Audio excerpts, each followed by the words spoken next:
this is exactly what it looks like. My workbench, but from the view of a tripod. And let me say, a really nice tripod that didn't have any kind of camera mount, and so I did this horrible thing to it. And it's great, and it works. So I'm going to set you up right here and go over real quick the project gun right now. This is some kind of little Marlin. So essentially, I am putting a scope on this. And I decided the best way to do it would be to do the airgun style dovetail rail. I think it's like the 3/8, either that or the 11mm. Can't keep them straight. Doesn't matter. And we're also putting an airgun scope on this because this doesn't deserve anything higher quality than that. And it's essentially going to just go like that. And I've been drafting up and practicing some cuts up at the shed with the mill. And we're getting there. We broke a cutter. We're using PTG dovetail cutters, which are typically made for this kind of sight dovetail. Cutting out part of a barrel to put your front sight wedge, or in some cases, your rear sight wedge.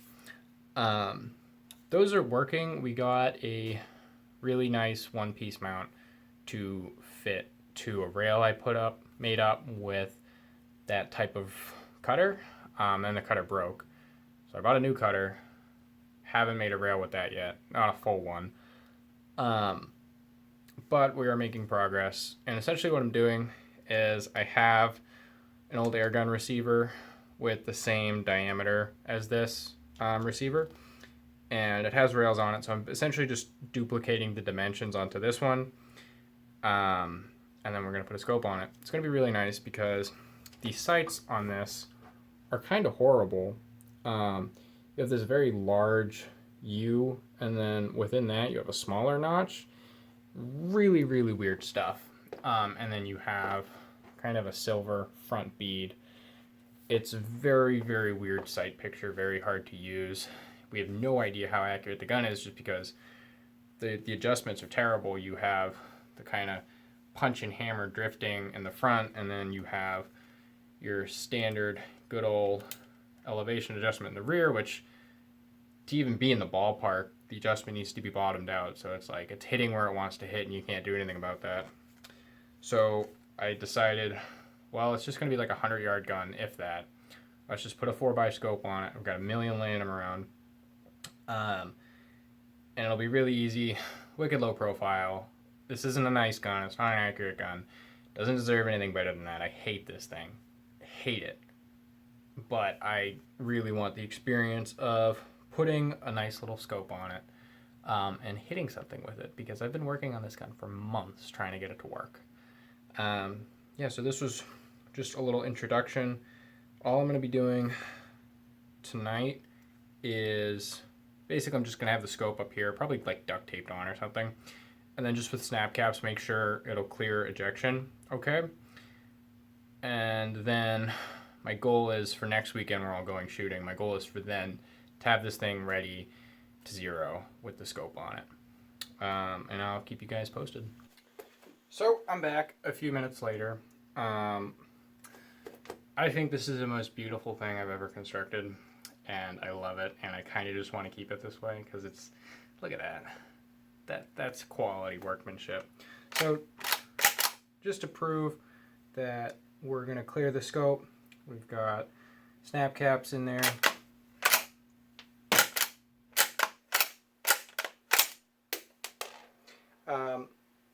They clear the scope, the gun doesn't work too great still. We're getting there. So I'm back the next day. Sorry for the handheld. I just wanted to show you guys my mill setup. So this is a little machine shop, 3960 I think. Really, really good mill. Got a fantastic deal on it. And this is just a piece of tube that I'm practicing on. Here's an old air rifle receiver. You can see the first cuts I made actually went pretty well. I was able to get this to clamp on like I mentioned earlier. Then here's the 22. So I'm going to be doing a couple more practice cuts on this today, and just to try and get the scope to hold on to that pretty well. And then once I can get that figured out, I'm going to just do the cuts on this, and then hopefully we'll be good to go.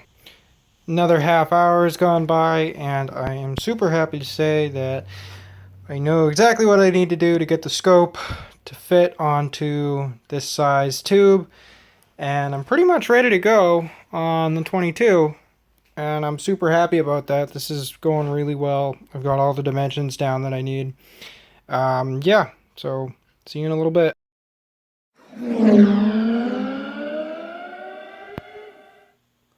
I'm back a few days later, and as you can see, the scope is on the gun, and well, it's mounted pretty good.